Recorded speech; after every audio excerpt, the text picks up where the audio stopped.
வணக்கம். பொதுப்பணித்துறை மற்றும் நெடுஞ்சாலைத்துறை அதில் ஒப்பந்ததாரர் தலைவர் சொல்கிறாரு, நாங்கள் இதுக்கு முன்னாடி இந்த அரசியல்வாதிகளுக்கும் அதிகாரிகளுக்கும் லஞ்சத்தை அள்ளி கொடுத்துட்டோம். இப்போ டிவிகே அரசாங்கம் எங்களை ஊழல் இல்லாமலையும் சுத்தமான முறையிலையும் எங்களுக்கு அந்த ஒப்பந்தத்தை முடிக்கணும், அந்த வேலைகளை செய்யணும்னு சொல்கிறாங்க. அது எப்படி சாத்தியமாகும்? நாங்கள் காசு அவங்களுக்கு கமிஷனாக கொடுத்தோம். இப்போது ஒரு 2500 கோடி வரையிலான அந்த ஒப்பந்தங்கள்லாம் அப்படியே நிற்கிது நிலுவையில்.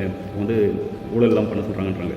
அமைச்சருக்கு 10.5%, எம்எல்ஏவுக்கு 4.5%, கவுன்சிலருக்கு 1% கமிஷன் கொடுத்துட்டாங்களாம். இதிலே 15.5% கமிஷன் போயிடுச்சு. இதுக்கப்புறம் மீதி இருக்கிற இதில் அதிகாரிகளுக்கெல்லாம் கமிஷன். அப்படி பார்த்தா ஒரு 30% இதிலே போயிடுது. இப்போது ஒரு 10 லட்ச ரூபா டெண்டர் அப்படின்னா 3 லட்ச ரூபா இவங்களுக்கே லஞ்சமாகவே கொடுத்துட்டாக்க மீதி இருக்கிற 7 லட்சத்தில் தான் இவங்க அந்த வேலையை செஞ்சு முடிக்கணும். அப்படி பார்த்தா இவங்க என்ன சொல்கிறாங்க, எங்களுக்கு கட்டுப்படி ஆகாது, நாங்கள் எப்படி தரமான முறையில் கொடுக்க முடியும்? நாங்கள் கட்டின பில்டிங் கட்டி அமைச்சர் திறந்துட்டு போன கொஞ்ச நேரத்துலேயே அடுத்த நாளே எல்லா பாத்ரூமும் லீக்கேஜ் ஆகுது. இந்த மாதிரி தான் எங்களால் கட்டி கொடுக்க முடியும், எங்களால் சுத்தமான முறையில் வேலை செஞ்சு கொடுக்க முடியாது அப்படின்னு சொல்கிறாங்க. இப்படி வெளிப்படையாகவே சொல்கிறாங்கன்னா நீங்கள் நினச்சி பாருங்கள், நம்ம ஊர்லலாம் ரோடு போடுறாங்களா? இப்போ நெடுஞ்சாலைத்துறைன்னு எடுத்துக்கினா ஸ்டேட் ஹைவேஸ்லேருந்து நம்ம மாவட்ட இணைப்பு ரோடுகளாக இருக்கட்டும், கிராமப்புற ரோடுகளாக இருக்கட்டும், எல்லாமே அவங்க தான் பார்த்துக்கணும். எவ்வளோ திக்னஸில் போடணும், எப்படி பழைய ரோடு ஃபுல்லாக நோண்டி எடுத்துகிட்டு புதுசாக தான் போடணும். நம்ம ஊர்லலாம் அந்த மாதிரி தான் ரோடு போடுறாங்களா?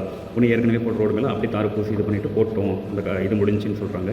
இல்லைன்னா தரமற்ற முறையில் ஒரு 3லேருந்து 5 வருஷமாவது அதுக்கு மினிமம் கேரண்டி இருக்கணும். ஆனால் என்ன நடக்குது, ஒரு மழை வந்தால் போதும் எல்லாம் அடிச்சுன்னு போயிடும். நம்ம இது பாலம் கட்டுறதா இருக்கட்டும், எது வேணா இருக்கட்டும், ஊரில் அதை தாண்டி பொதுமக்கள் கேள்வி கேட்கலாம் அப்படின்னு சொல்கிறாங்க. திக்னஸ் எவ்வளோ இருக்குதுன்னு பார்க்கலாம், நின்று வேடிக்கை பார்த்து சும்மா விட்டுட்டு போகாமல் பார்த்து கேளுங்க, ஆர்டிஐ மூலமாக கேளுங்க அப்படின்னாலாம் சொல்கிறாங்க, விழிப்புணர்வு சொல்கிறாங்க. ஆனால் ஊர்லேயே இப்போ எங்கள் ஊர்லேயே உதாரணத்துக்கு ரோடு போடுறாங்க. அப்போ சரியான முறையில் போடலன்ட்டு ஒரு கேள்வி கேட்டதுக்காக இப்போ வரைக்கும் ரோடு போடுறது அப்படியே நிறுத்திட்டு போயிட்டாங்க. அந்த இடத்துல ரோடே இல்லை சுத்தமாகவே. ஸோ இப்படி தான் நடக்குது. அந்த கான்ட்ராக்டர்கிட்ட போய் மக்கள் கேட்டாலுமே அவங்க போட முடியாது, முன்னால் என்ன பண்ண முடியுமோ பண்ணிக்கோ அப்படின்னு சொல்லிட்டு போயிடுறாங்க. ஸோ இப்போ இருக்கிற அரசாங்கம் இவர் வெளிப்படையாக சொன்னதை வச்சாவது ஏதாவது நடவடிக்கை எடுக்குமா அப்படின்றத பொறுத்திருந்து பார்க்கலாம்.